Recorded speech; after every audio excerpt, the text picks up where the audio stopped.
ಗನಿ ಹಿಡಿದು ಹೋರಾಟ ಮಾಡುವ ಕಾಲ ಹೋಗಿದೆ. ಈಗ ಏನಿದ್ರು ಮುಖ್ಯ ವಾಹಿನಿಗೆ ಬಂದು ಹೋರಾಡಬೇಕು ಎಂದು ಮಾಜಿ ನಕ್ಸಲ್ ಅಗಲಗಂಡಿ ವೆಂಕಟೇಶ್ ಹೇಳಿದ್ರು. ಇನ್ನು ಶರಣಾಗತಿ ಆದವರಿಗೆ ಕೊಟ್ಟ ಮಾತು ನಡೆಸಿಕೊಟ್ಟಿಲ್ಲ.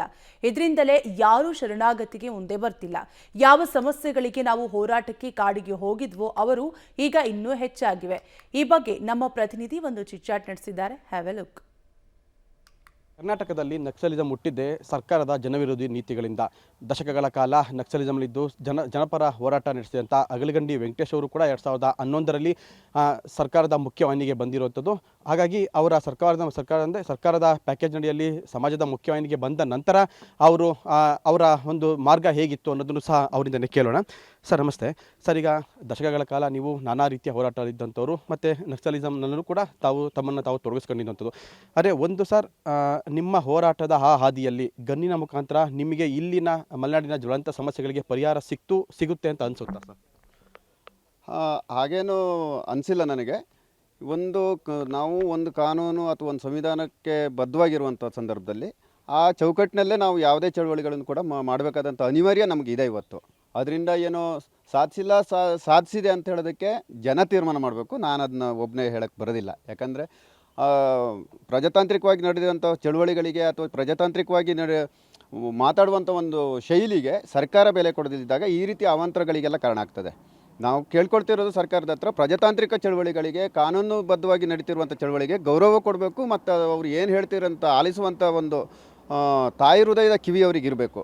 ಅದು ಇಲ್ಲದೇ ಇದ್ದಾಗ ಈ ರೀತಿಯ ಹತಾಶಗೊಂಡ ಅಥವಾ ಭ್ರಮನಿರಸನಗೊಂಡ ಒಂದು ಚಳುವಳಿಯಾಗಿ ಮಾರ್ಪಡುತ್ತೆ.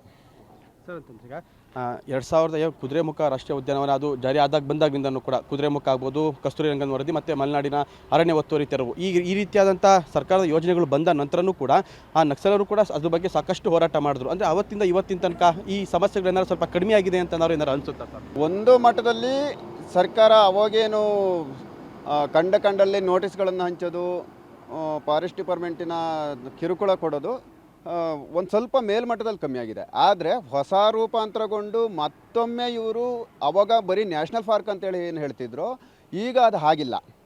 ಈಗ 4(1) ತಂದಿದ್ದಾರೆ, ಸೆಕ್ಷನ್ 17 ತಂದಿದ್ದಾರೆ, ಮೀಸಲು ಅರಣ್ಯಗಳನ್ನು ತಂದಿದ್ದಾರೆ, ನಾನಾ ರೀತಿಯ ಅರಣ್ಯ ಯೋಜನೆಗಳನ್ನು ತಂದು ಮಲೆನಾಡಿನ ಬದುಕು ಹಕ್ಕು, ಮನುಷ್ಯರ ಬದುಕು ಹಕ್ಕುಗಳನ್ನೇ ಕಿತ್ಕೊಳ್ತಿದ್ದಾರೆ. ಅದ್ರ ಮುಖಾಂತರ ಜನರಹಿತ ಮಲೆನಾಡನ್ನಾಗಿ ಮಾಡಕ್ಕೆ ಹೊರಡ್ತಿದ್ದಾರೆ ಇವರು.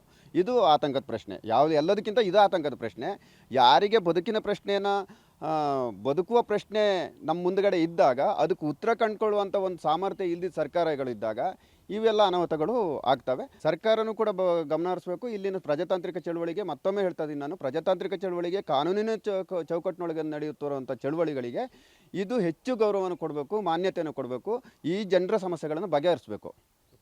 ಸರ್, ಸರ್ಕಾರ ಒಂದು ಕಡೆ ಸಮಾಜದ ಮುಖ್ಯವಾಹಿನಿಗೆ ಬನ್ನಿ, ನಿಮ್ಮ ಮೇಲಿನ ಕೇಸ್ ವಾಪಸ್ ತಗೊತೀವಿ, ನಿಮಗೆ ಪರಿಹಾರ ಕೊಡ್ತೀವಿ ಅನ್ನೋ ಮಾತನ್ನು ಹೇಳುವಂಥದ್ದು. ಆದರೆ 2010 ನಂತರ ಸಾಕಷ್ಟು ಸುಮಾರು ಒಂದು 15 ಜನರಷ್ಟು ಆ ನಕ್ಸಲರು ಸಮಾಜದ ಮುಖ್ಯವಾಹಿನಿಗೆ ಬಂದಿರುವಂಥದ್ದು. ಆದರೆ ಅದರಲ್ಲಿ ಸುಮಾರು ಜನಕ್ಕೆ ಸಮರ್ಪಕವಾದಂಥ ಅಂದರೆ ಸರ್ಕಾರ ಹೇಳಿದಂಥ ಪರಿಹಾರನೇ ಬಂದಿಲ್ಲ. ಈಗಿದ್ದಾಗ ನಕ್ಸಲಿ ನಿಜಕ್ಕೂ ಸರ್ಕಾರದ ಮೇಲೆ ನಂಬಿಕೆ ಇದೆ ಅಂತ ಅನ್ಸುತ್ತೆ? ಇಲ್ಲ, ಆ ಜವಾಬ್ದಾರಿನ, ಆ ನಂಬಿಕೆನ ಸರ್ಕಾರನೂ ಕೂಡ ಉಳಿಸಬೇಕು. ಯಾಕಂದರೆ ನಾವು ಕೊಟ್ಟು ಮಾತಿ ತಪ್ಪಬಾರ್ದು.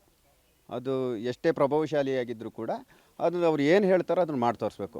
ಈಗೇನು ಯಾರಿಗೆ ಕೊಟ್ಟಿಲ್ವೋ, ಸುಮಾರು ಜನಕ್ಕೆ ಕೊಟ್ಟಿಲ್ಲ, ನನಗನ್ಸಿರೋ ಪ್ರಕಾರ ಕೂಡ ಸುಮಾರು ಜನಕ್ಕೆ ಅವ್ರು ಹೇಳಿದ ಮಾತನ್ನು ಉಳಿಸ್ಕೊಂಡಿಲ್ಲ.